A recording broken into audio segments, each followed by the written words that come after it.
வணக்கம். இன்றைய முக்கிய செய்திகள். திண்டிவனத்திலிருந்து புதுச்சேரி சென்ற தனியார் பேருந்து ஓட்டுநரின் கட்டுப்பாட்டை இழந்து ஜிப்மர் மருத்துவமனை எதிரே சாலையின் நடுவில் உள்ள தடுப்பு கட்டையை இடித்து மரத்தின் மீது மோதி விபத்து. அதிர்ஷ்டவசமாக காயமின்றி உயிர் தப்பிய பயணிகள். திண்டிவனத்திலிருந்து புதுச்சேரிக்கு தனியார் பேருந்து பயணிகளுடன் சென்று கொண்டிருந்தது. அப்போது புதுச்சேரி ஜிப்மர் மருத்துவமனை அருகே வந்து கொண்டிருந்த போது அருகில் உள்ள புதுச்சேரி காவல்துறை ஆயுதப்படை மைதானத்தில் இருந்து திரும்பி கார் ஒன்று சாலையில் குறுக்கே திரும்பியது. அப்போது கார் மீது மோதாமல் இருக்க ஓட்டுநர் திடீரென பிரேக் போட முயன்ற போது ஓட்டுநரின் கட்டுப்பாட்டை இழந்த பேருந்து கார் மீது மோதி சாலையில் நடுவே உள்ள சென்டர் மீடியனை இடித்து தள்ளி மரத்தின் மீது மோதி நின்றது. இந்த பயங்கரமான விபத்தில் ஒருவருக்கு கூட காயம் ஏற்படவில்லை. பேருந்து மற்றும் காரில் வந்த அனைவரும் அதிர்ஷ்டவசமாக உயிர் தப்பினர். இதுகுறித்து சம்பவ இடத்திற்கு வந்த கோரிமேடு மற்றும் போக்குவரத்து போலீசார் விபத்துக்குள்ளான பேருந்தை அங்கிருந்து அகற்றி போக்குவரத்தை சரி செய்தனர். மேலும் இதுகுறித்து வழக்கு பதிவு செய்து விபத்திற்கான காரணங்கள் குறித்து விசாரணை செய்து வருகின்றனர். காரைக்கால் மாவட்டம் திருநள்ளாறு பகுதியில் அமைந்துள்ள புகழ்பெற்ற ஸ்ரீ தர்பணேஸ்வரர் தேவஸ்தானத்தில் வைகாசி விசாக பிரம்மோற்சவ விழா கடந்த 5ஆம் தேதி அன்று கொடியேற்றத்துடன் தொடங்கியது. இதைத் தொடர்ந்து பல்வேறு விதமான அபிஷேகங்கள் மற்றும் வழிபாடுகள் நடைபெற்று வந்தன. நாள்தோறும் சுவாமி புறப்பாடும் நடைபெற்று வந்தது. முக்கிய நிகழ்ச்சியான தேரோட்டம் இன்று நடைபெற்றது. இந்நிலையில் புதுச்சேரி துணைநிலை ஆளுநர் சி.வி. ராதாகிருஷ்ணன் மற்றும் அமைச்சர் திருமுருகன் தேரோட்டத்தின் இறுதியில் கலந்து கொண்டு சுவாமி தரிசனம் செய்தனர். அதைத் தொடர்ந்து சனீஸ்வர பகவான் ஆலயத்தில் சிவன், அம்பாள் மற்றும் சனீஸ்வர பகவானை தரிசனம் செய்தார். அவருக்கு கோவில் நிர்வாகம் சார்பில் அமோக வரவேற்பு அளிக்கப்பட்டது. பின்னர் கோவில் யானை பிரணாம்பிகையிடம் ஆசி பெற்றார். அப்பொழுது செய்தியாளர்களை சந்தித்தவர் தூய்மையான புதுச்சேரியை உருவாக்க அரசு அதிகாரிகள் மற்றும் அரசியல்வாதிகளோடு மக்களும் இணைந்து செயல்பட வேண்டும் என கேட்டுக்கொண்டார். ஆந்திராவிலிருந்து புதுச்சேரிக்கு வரும் கஞ்சாவை ஒழிப்பதற்காக ஆந்திர தலைவர்களுடன் பேசியுள்ளதாகவும் தேர்தல் நன்னடத்தை விதிகள் இந்தவுடன் கடுமையான நடவடிக்கைகள் மேற்கொள்ளப்படும் எனவும் அவர் தெரிவித்துள்ளார். முன்னதாக புதுச்சேரி மாநில துணைத் தலைவர் GNS ராஜசேகரன் துணைநிலை ஆளுநரை பூங்கொத்து கொடுத்து வரவேற்றார். நம்முடைய நோக்கமெல்லாம் ஒன்றுதான். பாண்டிச்சேரி மாநிலம், பாண்டிச்சேரி நகரம், காரைக்கால் நகரம் இந்தியாவிலே இருக்கின்ற நகரங்களில் தூய்மையானதாக, அழகானதாக எப்படி மாற்றுவது என்பதுதான். இது ஏதோ அரசு அதிகாரிகள், அரசியல்வாதிகள் மட்டும் முயற்சித்தால் போதாது. பொதுமக்களுடைய ஒத்துழைப்பும் மிக மிக அவசியம். 3 பேரும் இணைந்து செயல்படுகின்ற பொழுது அந்த புதிய பாண்டிச்சேரியை, புதிய காரைக்காலை நம்மாலே நிச்சயமாக கிடைக்கும். கஞ்சாவை முக்கியமாக ஒழிப்போம். நிச்சயமாக ஆந்திராவிலிருந்து வருகின்ற கஞ்சாவை ஒழிப்பதற்கு அந்த ஆந்திர தலைவர்களோடும் நான் பேசியிருக்கிறேன். தேர்தல் முடிவு வந்த பின்பு மிக கடுமையான நடவடிக்கைகள் ஆந்திரம், தமிழகம், பாண்டிச்சேரியிலும் வரும். கொடைக்கானல் மலைப்பகுதிகளில் தொடர்ந்து நேற்று இரவு முதல் அவ்வப்போது கனமழையும் மிதமான மழையும் பெய்து வரக்கூடிய நிலையில் கொடைக்கானல் கோம்பைக்காடு அருகே உள்ள மூங்கில்காடு என்ற இடத்தில் ஆற்றில் வெள்ளப்பெருக்கு ஏற்பட்டுள்ளது. இதனால் ஆற்றுக்கு அருகே உள்ள 50க்கும் மேற்பட்ட குடும்பங்கள் அத்தியாவசிய பொருட்களை வெளியே கொண்டு வர முடியாமல் தவித்தனர். திண்டுக்கல் மாவட்டம் கொடைக்கானலில் கடந்த 1 மாத காலமாக வெயிலில் வாடி வந்த நிலையில் கடந்த 1 வாரமாக கொடைக்கானல் மலைப்பகுதி பரவலாக மழை பெய்து வந்தது. இந்நிலையில் நேற்று இரவு திடீரென்று கனமழை பெய்தது.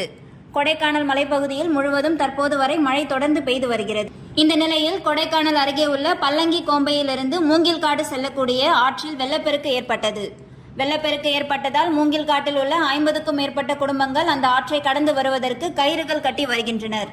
மேலும் மூங்கில்காடு என்ற பகுதி முழுவதுமாக விவசாய பகுதியாக இருப்பதால் மலை காய்கறிகளான கேரட், முள்ளங்கி உள்ளிட்ட மழை காய்கறிகள் விளைவிக்கப்பட்டு அந்த பகுதியிலிருந்து வெளியே கொண்டு வருவதில் சிரமம் ஏற்பட்டு இருக்கிறது. மேலும் தொடர்ந்து ஆற்றில் அதிகமாக தண்ணீர் செல்வதால் அத்தியாவசிய பொருட்களை கொண்டு செல்வதிலும் சிரமம் ஏற்படுவதாக கிராம மக்கள் தெரிவிக்கின்றனர். ஒவ்வொரு மழையின் பொழுதும் அதிகாரிகள் ஆய்வுகள் மட்டும் மேற்கொண்டு அதற்குண்டான நடவடிக்கைகள் எடுக்கவில்லை என்று கிராம மக்கள் குற்றம் சாட்டி வருகிறார்கள்.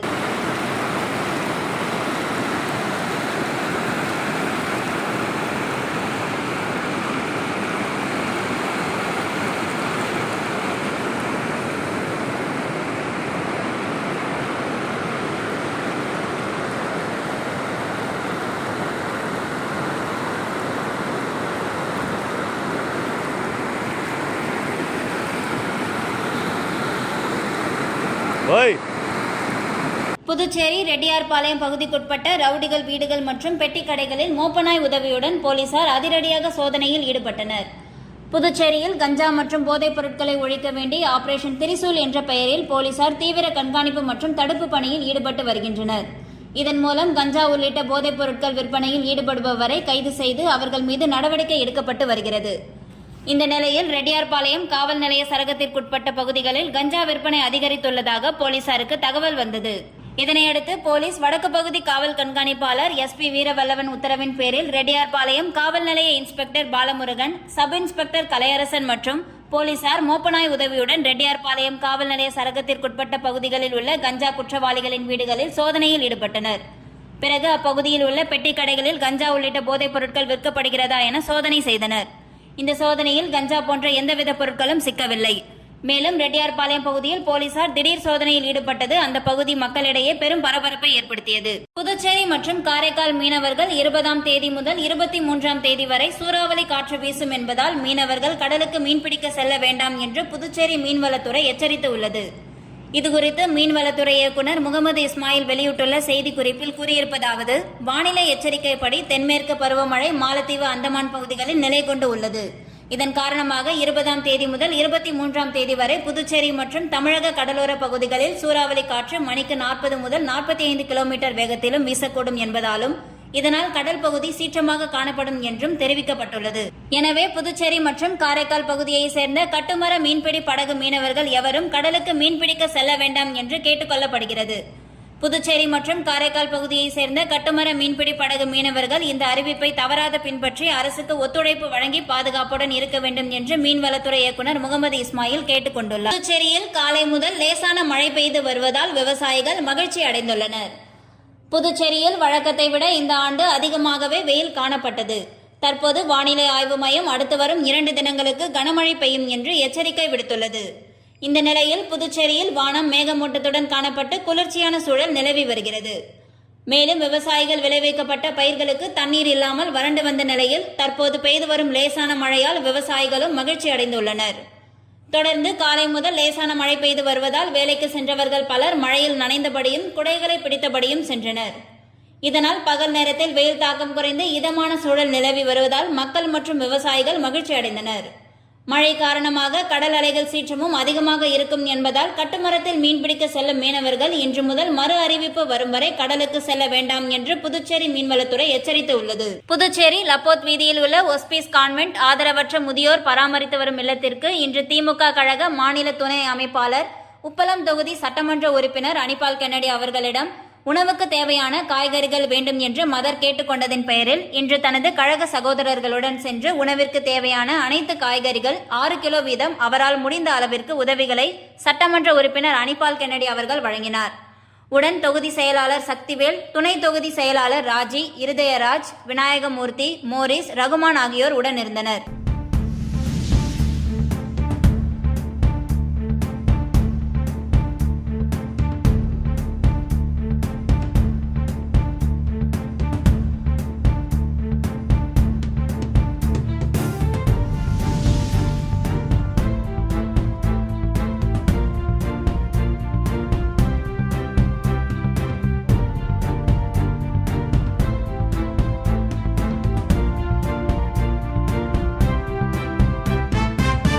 புதுச்சேரியில் நடைபெற்ற ஸ்ரீ சீதாராமர் கல்யாண மகோத்சவ நிகழ்ச்சியில் MP செல்வ கணபதி உட்பட ஏராளமான பக்தர்கள் கலந்து கொண்டு சுவாமி தரிசனம் செய்தனர். புதுச்சேரியில் ஸ்ரீ சீதாராமர் கல்யாண மகோத்சவ நிகழ்ச்சி ECR சாலையில் உள்ள விவேகானந்தா மேல்நிலைப்பள்ளி வளாகத்தில் நடைபெற்றது. சென்னை ஸ்ரீ கார்த்திக் நாகேஸ்வரர் பாகவதர் மற்றும் அவர்களது குழுவினரால் நடத்தி வைக்கப்பட்டது. அதன்படி காலை விக்னேஸ்வர பூஜையுடன் துவங்கிய நிகழ்வில் தொடர்ந்து பல்வேறு சிறப்பு பூஜைகள் நடைபெற்றது. அதனைத் தொடர்ந்து முக்கிய நிகழ்வான கல்யாண மகோத்சவம், மாங்கல்ய தாரணம் உள்ளிட்ட வைபவங்கள் நடைபெற்று மகா தீபாராதனை காண்பிக்கப்பட்டது. இதில் பாராளுமன்ற உறுப்பினரும் புதுச்சேரி பாஜக தலைவருமான செல்வ கணபதி, சட்டமன்ற உறுப்பினர் அசோக் பாபு உள்ளிட்ட ஆயிரக்கணக்கான பக்தர்கள் கலந்து கொண்டு சுவாமி தரிசனம் செய்தனர்.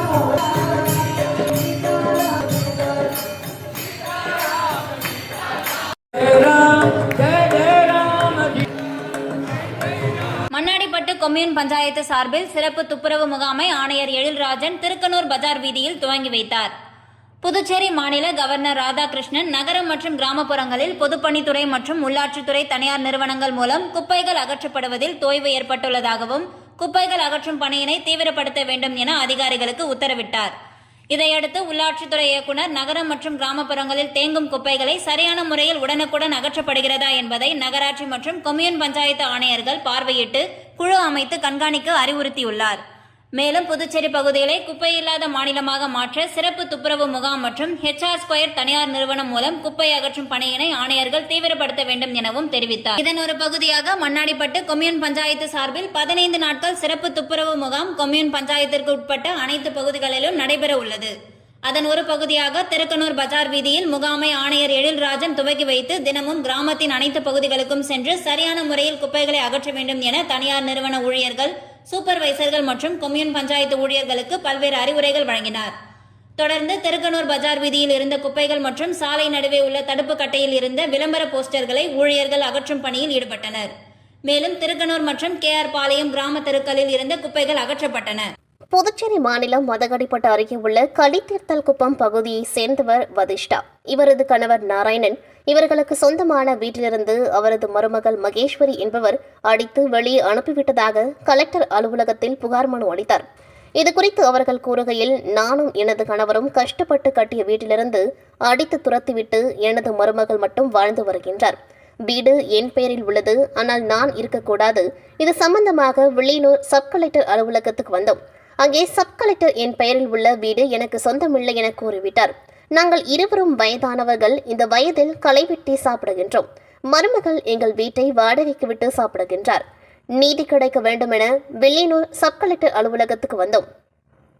ஆனால் சப் கலெக்டர் அவர்கள் ஒரு தலைபட்சமாக செயல்படுவதை எடுத்துக்காட்டும் வகையில் அவரது பாதுகாவலர் மூலமாக எங்களை அலுவலகத்திலிருந்து வெளியே அனுப்பிவிட்டார். உயர்ந்த பொறுப்பில் இருக்கக்கூடிய சப் கலெக்டரிடம் நீதி கிடைக்கும் என்று எதிர்பார்த்துதான் அவரை நாடி வந்தோம். ஆனால் நீதி கிடைக்கவில்லை. காவல் நிலையம் சென்றோம், அங்கும் நியாயம் கிடைக்கவில்லை. எங்களுக்கு எங்கே செல்வதென்று தெரியவில்லை. எங்களுக்கு வசிப்பதற்கு வீடு வேண்டும். இல்லை என்றால் மண்ணெண்ணெய் ஊற்றி கொளுத்திக் கொண்டு தற்கொலை செய்து கொள்வதை விட வேறு வழி இல்லை. இதற்கு மேல் எங்களால் உழைத்து சாப்பிட முடியவில்லை என்றனர். மேலும் இது சம்பந்தமாக புதுச்சேரி மாவட்ட ஆட்சியரை சந்திக்க உள்ளோம் என தெரிவித்தனர். வில்லியனூர் துணை மாவட்ட ஆட்சியர் அலுவலகத்திற்கு புகார் அளிக்க வந்தவர்களை அலைக்கழிக்கப்படுவது அப்பகுதியில் பெரும் பரபரப்பை ஏற்படுத்தியுள்ளது. என் பேர் கண்ணன், அட்வொகேட்டு. இவங்க வதிஷ்டா, இவங்க நாராயணன். இவங்க கல்தாகுப்பத்தில் இருக்கிறாங்க. இவங்களுக்கு சொந்தமான வீடு நம்பர் 182 JMJ கார்டனில் இருக்குது. அந்த வீட்டில் இருந்து மகேஸ்வரி இவங்க மருமக, இவங்க சீனியர் சிட்டிசன் கூட பார்க்காம அடித்து விரட்டிட்டு இப்போ அங்கே இருக்கிறாங்க. அது சம்மந்தமாக திருப்புவனையில் ஏப்ரலில் கம்ப்ளைண்ட் கொடுத்தோம். அவர் 145 போட்டு கலெக்டருக்கு அனுப்பிச்சார். இங்கே சவுத் ரெவென்யூ கலெக்டர் என்ன சொல்கிறாருன்னா, அவங்க அடித்து விரட்டினவங்க தான் அந்த வீட்டில் இருக்கணும், நீங்கள் என்ன ரோட்டில் இருங்கன்ற மாதிரி இவங்க அனுப்புகிறாங்க. இதை பற்றி பேசினா ஒரு வக்கீல்னு கூட பார்க்காம என்னை போலீஸை வச்சு வெளில அனுப்ப முயற்சிக்கிறாரு. தப்பாக பேசிகிட்டு இருக்கிறாரு. அவங்க ஒரு மரியாதையே இல்லாமல் இருக்கிறாரு. எனக்கு ஏதோ ஒரு லஞ்சம் வாங்கியிருப்பாரோன்னு சந்தேகமாக இருக்குது. அவருடைய இந்த விசாரணை சரியாக இல்லைன்னு நினைக்கிறேன். இது சம்மந்தமாக ஏதாவது ஒரு மேல்முறையீடு பண்ணி இவங்களுக்கு நியாயம் கிடைக்கணும். இவங்க ரோட்டில் இருக்கிறாங்க. காரைக்காலில் புகழ்பெற்ற அருள்மிகு ஸ்ரீ கைலாசநாத சுவாமி தேவஸ்தானத்தில் உலக நன்மை வேண்டி ஏகாதச ருத்ரஹோமம் நடைபெற்றது. இதில் ஏராளமான பக்தர்கள் கலந்து கொண்டு சுவாமி தரிசனம் செய்தனர். புதுச்சேரி மாநிலம் காரைக்காலில் உள்ள புகழ்பெற்ற அருள்மிகு ஸ்ரீ கைலாசநாத சுவாமி ஆலயத்தில் உலக நன்மைக்காகவும் கோடை வெப்பம் போக்க மழை வேண்டியும் ஆண்டுதோறும் அக்னி நட்சத்திர பிரதோஷ தினத்தில் ஏகாதச ருத்ரஹோமம் நடைபெறுவது வழக்கம். அவ்வாறு 25ஆம் ஆண்டு ஏகாதச ருத்ரஹோம விழா இன்று நடைபெற்றது. தொடர்ந்து பூஜிக்கப்பட்ட கலச நீரால் சுவாமி அம்பாளுக்கு சிறப்பு அபிஷேகம் நடைபெற்றது. தொடர்ந்து சுவாமி அம்பாளுக்கு பல வண்ண மலர்களால் அலங்காரம் செய்வித்து மகா தீபாராதனை நடைபெற்றது. ஏகாதச ருத்ரஹோம விழாவில் ஏராளமான பக்தர்கள் கலந்து கொண்டு சிவபெருமானையும் அம்பாளையும் தரிசித்து அருள் பெற்றனர். புதுச்சேரி அருகே பஞ்சவடியில் அமைந்துள்ள ஜெயமங்கல பஞ்சமுக ஸ்ரீ ஆஞ்சநேய சுவாமி கோவிலில் பட்டாபிஷேக ஸ்ரீ ராமச்சந்திரமூர்த்தி சுவாமிக்கு வசந்த உற்சவ விழாவையொட்டி புஷ்ப அலங்கார மண்டபத்தில் சுவாமி எழுந்தருளி பக்தர்களுக்கு காட்சியளித்தார். புதுச்சேரி அருகே பஞ்சவடியில் அமைந்துள்ள ஜெயமங்கல பஞ்சமுக ஸ்ரீ ஆஞ்சநேய சுவாமி திருக்கோவில். இந்த திருக்கோவிலில் எழுந்தருளியுள்ள பட்டாபிஷேக ஸ்ரீ ராமச்சந்திரமூர்த்தி சுவாமிக்கு வசந்த உற்சவ விழா தொடங்கியது. வசந்த உற்சவ விழாவையொட்டி தினந்தோறும் ஸ்ரீராமர் ஸ்ரீ சீதா பிராட்டியுடன் வசந்த மண்டபத்தில் எழுந்தருளுகின்றார். இதனை முன்னிட்டு ஸ்ரீராமர் சீதா பிராட்டிக்கு சிறப்பு திருமஞ்சனம் நடைபெற்று சிறப்பு அலங்காரம் செய்யப்படுகின்றது. முதல் நாள் வசந்த உற்சவ விழாவையொட்டி பல்வேறு மலர்களால் புஷ்ப பந்தலில் ஸ்ரீராமர் எழுந்தருளினார். தொடர்ந்து அவருக்கு பாராயணம் செய்யப்பட்டு பல்வேறு வகையான தீபாராதனைகள் காட்டப்பட்டது. இதில் பக்தர்கள் பலரும் கலந்து கொண்டு ஸ்ரீராமரை வழிபட்டு சென்றனர்.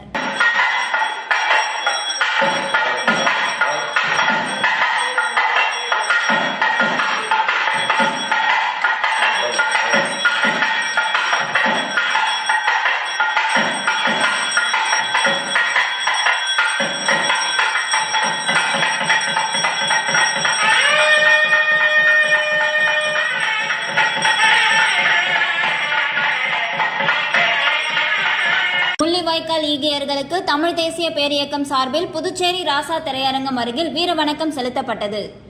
தமிழீழ மண் முள்ளிவாய்க்காலில் 2009 மே மாதத்தில் லட்சக்கணக்கான தமிழர்கள் சிங்கள இனவெறி அரசால் கொன்றொழிக்கப்பட்டு மண்ணோடு மண்ணாக புதைக்கப்பட்டார்கள்.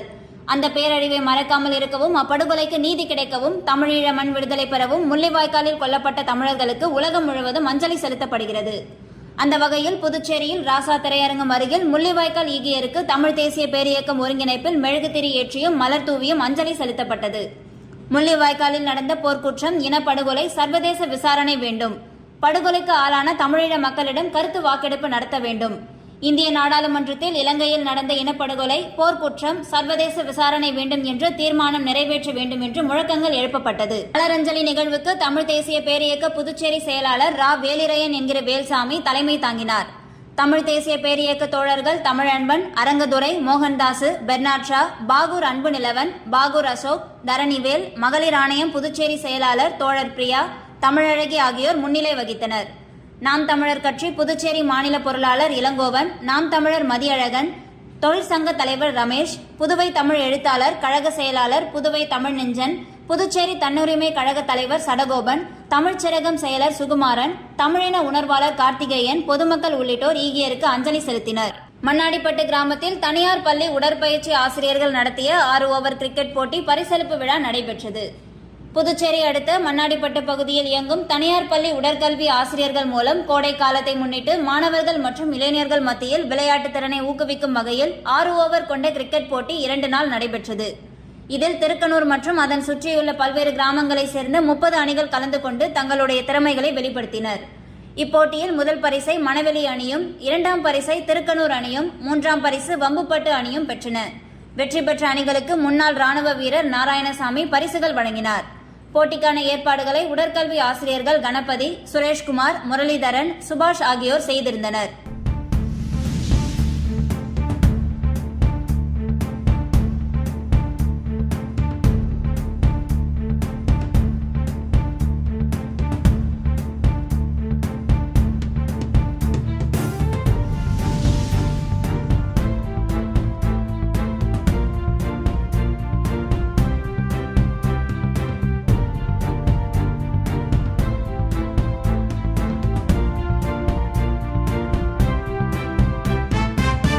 இத்துடன் செய்திகள் நிறைவடைகின்றது. நன்றி, வணக்கம்.